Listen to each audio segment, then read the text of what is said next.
احد میں اپنے 70 جوان صحابہ کی شہادت پیش کرنے کی ضرورت کیا پیش آتی؟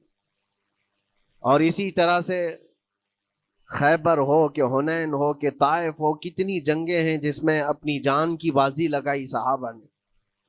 سب سے بڑا معرکہ تو کربلا کا دیکھیں آپ، جہاں پورا کا پورا خاندان شہید ہو گیا ہے۔ تو فتح و نصرت بغیر قربانی کے اور بغیر تکلیف کے ایسی ہی آ جائے؟ آج کے زمانے میں ہم سوچ کر کے بیٹھے، ایسا نہیں ہوتا۔ اسلام زندہ ہوتا ہے ہر کربلا کے باہر، اور اللہ کی مدد آتی ہے، یہ بھی نہیں ہے کہ نہیں آئے گی۔ کچھ لوگ مایوس ہوتے ہیں، کچھ لوگ نروس ہو جاتے ہیں اور بھاگنے پر مجبور ہوتے ہیں۔ یہ امتحانات کی گھڑی ہوتی ہے۔ ایک حدیث پاک میں آپ کو بتاتا ہوں، اللہ کے نبی صلی اللہ تعالی علیہ وسلم ارشاد فرماتے ہیں کہ آخر زمانے میں ایک ایسی عظیم جنگ ہوگی ایمان والوں کی اور رومیوں کے درمیان۔ کفار و مشرکین ہیں اور مسلمین ہیں۔ اس کو ملحمۃ الکبریٰ کہا گیا ہے، قیامت سے قریب ہونے والی یہ سب سے بڑی جنگ ہے۔ اسی سے آپ اندازہ لگائیں، اللہ کے حبیب صلی اللہ علیہ وسلم ارشاد فرماتے ہیں کہ اس میں کفار و مشرکین 80 جھنڈوں کے نیچے آئیں گے، اور ہر جھنڈے کے نیچے 12,000 کی فوج ہوگی، جو تقریباً حساب کرنے پر 9,60,000 کی فوج بن جاتی ہے۔ اگر وہ مومنین سے مقابلہ کرنے کے لیے اتنی بڑی فوج ایک جگہ جمع ہوتی ہے تو پھر اس جنگ کا اندازہ کریں کتنی بڑی۔ اس کو الملحمۃ الکبریٰ کہا گیا ہے اس لیے کہ اس میں گوشت کے چھیتڑے اڑیں گے۔ ملحمہ جو کہا گیا ہے عربی میں کہ گوشت کے ٹکڑے ٹکڑے دیکھے جائیں گے، اس قدر اس میں جانے جائیں گی۔ اس جنگ کے متعلق جو اللہ کے حبیب صلی اللہ علیہ وسلم نے پیشین گوئی کی ہے، جو پہلے سے خبر دی ہے، وہ کیا ہے؟ فرمایا کہ پہلا دن جب ہوگا مقابلہ کا تو اس میں مسلمانوں کی جماعت میں تعداد کتنی ہوگی یہ تو نہیں بتایا گیا۔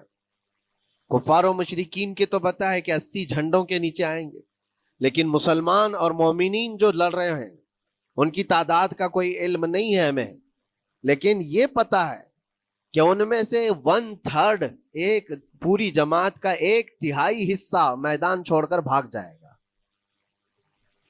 جنگ میں سے وہ میدان چھوڑ کر بھاگ جائیں گے جب اتنی شدت کی چیز ہو رہی ہو، مصیبت آ گئی ہے، تکلیف آ گئی ہے، 1/3 میدان چھوڑ کر بھاگ جائیں گے۔ اور ان پر کیا فرمایا حضور پاک صلی اللہ علیہ وسلم؟ فرماتے ہیں وہ دنیا کے روئے زمین کے بدترین لوگ ہوں گے، ان کی توبہ بھی قبول نہیں ہوگی، وہ سب سے بدترین لوگ ہوں گے، پیٹھ دکھا کر جو نکل چکے۔ دوسرا مرحلہ آئے گا، دوسرا پڑاؤ، یہ ایک بہت سخت اسٹرگل کرنے والا میدان ہے، مصیبت اٹھا رہے ہیں، مشقت اٹھا رہے ہیں۔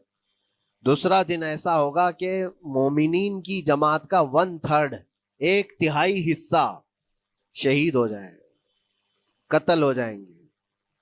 سوچو یہ بہت بڑی بات ہے۔ یہ دونوں چیزوں پر میں آج آپ سے گفتگو کرنا چاہتا ہوں۔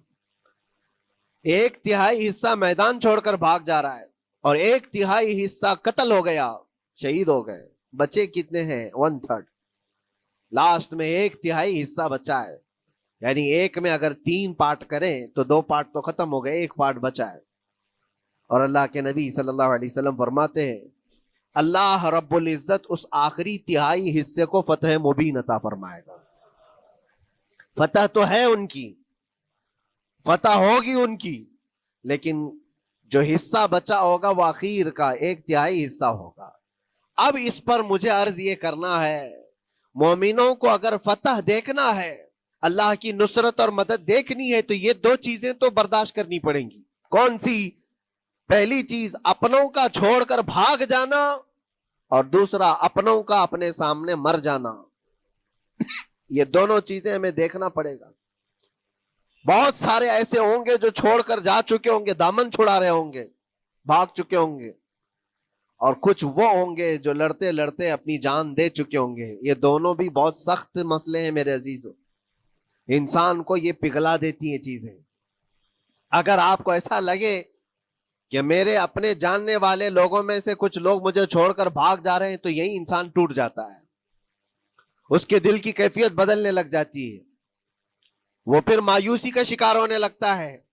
میری جماعت میں 100 لوگ تھے، 90 تو بھاگ رہے ہیں، 10 کیا کریں گے؟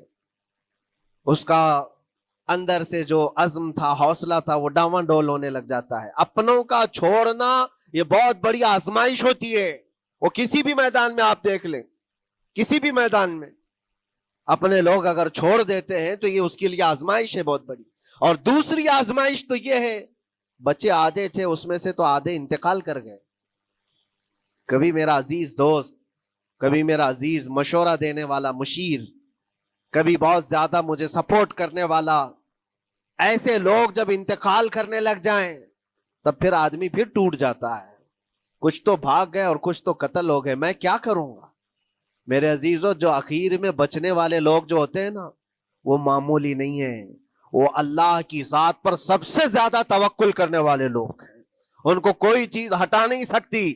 اپنوں کی بے وفائی بھی ان کے قدموں میں لرزہ نہیں لاتی، اور اپنوں کا انتقال ہو جانا بھی ان کے حوصلوں کو نہیں توڑتا. تبھی جا کر کے اللہ تعالیٰ انہیں فتح مبین عطا فرماتا ہے. اور یہ چیز ملحمت الکبریٰ میں دیکھی جانے والی تھی، دیکھی جانے والی تھی، جو قیامت کے قریب ہونے والی جنگ ہے. لیکن میرے عزیزوں، آج ہم نے اپنی آنکھوں سے یہ مشاہدہ کیا ہے غزہ کی سرزمین پر، فلسطین میں 15 مہینے کے بعد آج صہیونی حکومتیں اور یہودی غاصب حکومتیں صلح کرنے پر اور ایگریمنٹ کرنے پر مجبور ہو گئی. دنیا ان کے منہ پر تھوک رہی ہے. تم 50,000 سے زیادہ لوگوں کو قتل کر کے صرف 200 لوگوں کو چھڑانے کے لیے آج بھی فتح کا جشن منا نہیں پا رہے ہو، بلکہ پھر جھک کر کے ان کے ساتھ معاہدہ ایگریمنٹ کرنے پر مجبور ہو. یہ فتح ان بچوں کی نہیں ہے تو اور کیا ہے، ان مظلوموں کی نہیں ہے تو اور کیا ہے، جن کے پاس کھانے کو روٹی نہیں ہے اور پہننے کو کپڑے تک نہیں رہ گئے، ان کے علاج معالجے کے لیے دوائیاں نہیں رہ گئی، لیکن عزم اور حوصلہ ایسا ہے کہ اللہ ابھی ہمارے ساتھ. میرے عزیزوں، ان کے توکل اور ان کے عزم کے متعلق یہ صرف اور صرف اخبار کی باتیں نہیں ہیں، سوشل میڈیا کی باتیں نہیں ہیں. مخبر صادق رسول کریم صلی اللہ علیہ وسلم نے 1400 سال پہلے ہی بشارت دی تھی. اللہ کے نبی صلی اللہ علیہ وسلم فرماتے ہیں کہ دمشق کے ابواب یا پھر بیت المقدس کے آس پاس رہنے والوں میں ایک جماعت ہمیشہ قیامت تک ایسی رہے گی جو حق کے لیے لڑتی رہے گی. حضور پاک صلی اللہ علیہ وسلم فرماتے ہیں حق کے لیے وہ لڑتی رہے گی، قیامت تک ایک جماعت ہوگی. اور ان کی فضیلت میں میرے آقا فرماتے ہیں کہ ان لا یضرهم خذلان من خذلهم، ان کو دھوکہ دینے والوں کا دھوکہ ان پر کچھ اثر نہیں کرے گا، یا پھر ان کو چھوڑ دینے والے یا ان کی بات نہیں کرنے والے، یہ سب چیزیں ان کو کچھ بھی ضرر نہیں پہنچائیں گی. میں اس سے قبل اسی مسجد میں آپ کے پاس اس حدیث کو دہرا چکا ہوں، بیان کر چکا ہوں. اللہ کے نبی صلی اللہ علیہ وسلم فرماتے ہیں ان کو کوئی چیز نقصان نہیں پہنچائے گی، دھوکہ دینے والوں کی دھوکہ دڑی ان کا کچھ نقصان نہیں پہنچائے گی. آپ ہو سکتا ہے سوال کریں، عمارتیں ٹوٹ کر راکھ میں بدل گئی، ہزاروں بچے قبروں میں سو گئے، کتنی عورتیں بیوہ ہو گئیں، کتنوں کے گھر اجاڑے گئے، کتنوں کے ہاتھ پیر توڑے گئے ہیں، بمباری میں وہاں پر کون صحیح سلامت رہا، 2 لاکھ کے قریب لوگ متاثر ہوئے، اور مولانا آپ کہتے ہیں حضور نے فرمایا حدیث میں ان کو کچھ نقصان نہیں ہوگا. یہ نقصان نہیں ہے تو اور کیا ہے؟